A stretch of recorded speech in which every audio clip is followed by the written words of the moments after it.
Guys आज मैं आपको एक्सप्लेन करने वाला हूँ पाताल लोक सीजन 1 का एपिसोड नंबर 8। और इस एपिसोड के स्टार्टिंग में हम देखते हैं कि बालकृष्ण वाजपेयी चित्रकूट में अपनी एक चुनावी रैली निकाल रहे होते हैं और वहीं पर इंस्पेक्टर हाथीराम चौधरी आकर आशुतोष रिपोर्टर को ढूंढने लगते हैं। वहीं पर जब आशुतोष रिपोर्टर उनको दिख जाता है तो इंस्पेक्टर हाथीराम चौधरी आवाज़ लगाकर उसे अपने पास बुलाते हैं। फिर आशुतोष उनके पास आता है और उन्हें आकर कहता है कि वो उनसे कोई भी बात नहीं कर सकता है और आशुतोष वहाँ से चला जाता है। लेकिन हम देखते हैं कि इंस्पेक्टर हाथीराम चौधरी ने आशुतोष का आइडेंटिटी कार्ड चुरा लिया है और यहीं से सीन कट होता है और अगले सीन में हम देखते हैं संजीव मेहरा की वाइफ डॉली को। वो अपने घर पर आती है और वहाँ पर वो देखती है कि सावित्री को लिवर पेन आ रखा है, यानी कि अब बहुत जल्दी उसके बच्चे होने वाले हैं। ये चीज़ देखकर वो काफ़ी ज़्यादा खुश हो जाती है और सावित्री को कंफर्टेबल करने लगती है। फिर वहाँ से सीन कट होता है और अगले सीन में हम देखते हैं कि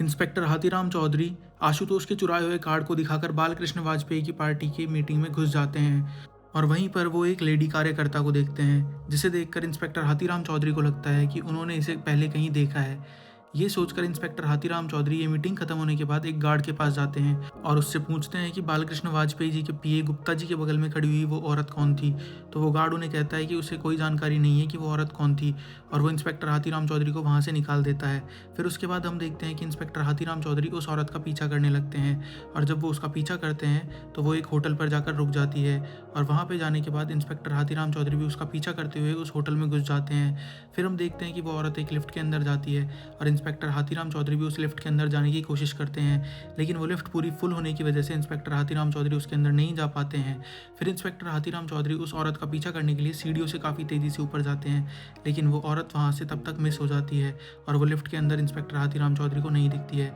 फिर इंस्पेक्टर हाथीराम चौधरी हताश होकर नीचे आ जाते हैं। फिर हम देखते हैं कि इंस्पेक्टर हाथीराम चौधरी जब नीचे आकर बैठते हैं तो वो देखते हैं कि लिफ्ट के अंदर से गुप्ता जी आ रहे हैं, जो कि बालकृष्ण वाजपेयी के पीए हैं, और वो उसी फ्लोर के अंदर एक रूम के अंदर चले जाते हैं और इंस्पेक्टर हाथीराम चौधरी उस रूम का रूम नंबर देखकर नीचे रिसेप्शन पर आते हैं और वो कहते हैं कि उन्हें इस होटल के अंदर एक रूम बुक करना है। और फिर वो उस लिस्ट के अंदर देखते हैं कि उस रूम को चंदा मुखर्जी के नाम से बुक किया गया है और फिर उन्हें याद आता है कि चंदा तो तोप सिंह की गर्लफ्रेंड थी और उसके हाथ में उन्होंने उसका टैटू भी देखा था। और इंस्पेक्टर हाथीराम चौधरी को याद आता है कि उन्होंने चंदा की तस्वीरें तोप सिंह के फ़ोन के अंदर देखी थी, जो कि उन्होंने पानी के अंदर से रिकवर किया था। और फिर हम देखते हैं कि चंदा गुप्ता जी के साथ इंटीमेट हो रही है और गुप्ता जी उसके साथ इंटीमेट होने के बाद जब वहाँ से चले जाते हैं उसके बाद इंस्पेक्टर हाथीराम चौधरी चंदा के कमरे के अंदर आते हैं और उससे पूछताछ करने लगते हैं और उसे धमकी देते हैं कि वो दिल्ली पुलिस से हैं, अगर उसने सब कुछ सच सच नहीं बताया तो उसे वो अभी अरेस्ट करके ले जाएंगे। फिर उसके बाद चंदा उन्हें सब कुछ सच सच बताने लगती है और वो इंस्पेक्टर हाथीराम चौधरी को बताती है कि तोप सिंह उसका काफ़ी ज़्यादा फ़ायदा उठाता था।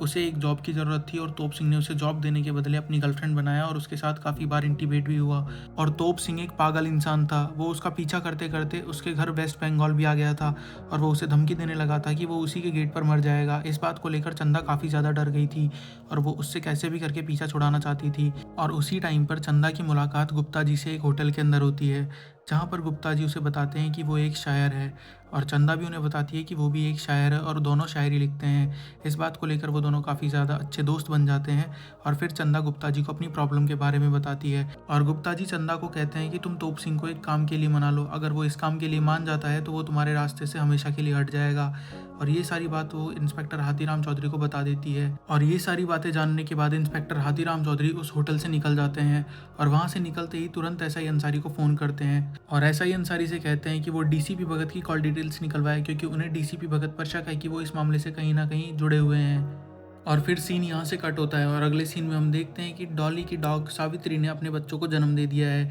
और ये सब डॉली अपने पति को दिखा रही होती है। और फिर अगले सीन में हम देखते हैं कि इंस्पेक्टर हाथीराम चौधरी अपने घर पर बात कर रहे होते हैं, लेकिन तभी उनके दरवाजे के नीचे से कोई एक पेपर उनके कमरे के अंदर डाल देता है। ये देखकर इंस्पेक्टर हाथीराम चौधरी तुरंत अपनी गन निकाल लेते हैं और फिर वो उस आदमी का पीछा करने लगते हैं। और जब वो बाहर आकर देखते हैं तो वो देखते हैं कि ये पेपर डालने वाला कोई और नहीं आशुतोष ही है, जो कि चित्रकूट का एक फेमस पत्रकार है। फिर आशुतोष इंस्पेक्टर हाथीराम चौधरी को बताता है कि ग्वाला गुजर भी इस बार चुनाव में खड़ा हो रहा है और वो भी वाजपेयी के अपोजिट। और फिर इंस्पेक्टर हाथीराम चौधरी को ये भी बताता है कि ग्वाला गुजर का भाई दुनलिया गुजर तो पॉलिटिक्स के काफ़ी ज़्यादा खिलाफ था और वो कभी नहीं चाहता था कि उसका भाई ग्वाला गुजर कभी भी पॉलिटिक्स में जाए। और फिर इंस्पेक्टर हाथीराम चौधरी को याद आता है कि आज सुबह सुबह जब वो ग्वाला गुजर का पीछा कर रहे थे तो उन्होंने देखा था कि ग्वाला गुजर नदी के अंदर किसी की अस्थियों को विसर्जित कर रहा था और पंडित जी से पूजा भी करवा रहा था। और फिर इंस्पेक्टर हाथीराम चौधरी अपने कमरे में आते हैं और वो तुरंत उस ऑटो वाले को फ़ोन करते हैं जिसके ऑटो के अंदर वो काफ़ी दिन से ट्रैवल कर रहे हैं, और वो उस ऑटो वाले को कहते हैं कि वो तुरंत उनके पास जल्दी से जल्दी आए। फिर ऑटो वाला वहीं पर कहता है कि ये पत्रकार तो मुझे मरवा के छोड़ेगा कि ये आज सुबह भी ग्वाला गुजर भाई की गाड़ी का पीछा कर रहा था। ये बात वहाँ पर बैठा हुआ एक इंसान सुन लेता है। और वहीं पर दूसरी तरफ एसआई अंसारी के पास डीसीपी भगत की कॉल डिटेल्स आ चुकी होती हैं। वो उन कॉल डिटेल्स को लेकर वहाँ से चले जाते हैं और सीन यहाँ से कट होता है। और अगले सीन में हम देखते हैं कि वो ऑटो वाला इंस्पेक्टर हाथीराम चौधरी को उस जगह पर ले जाता है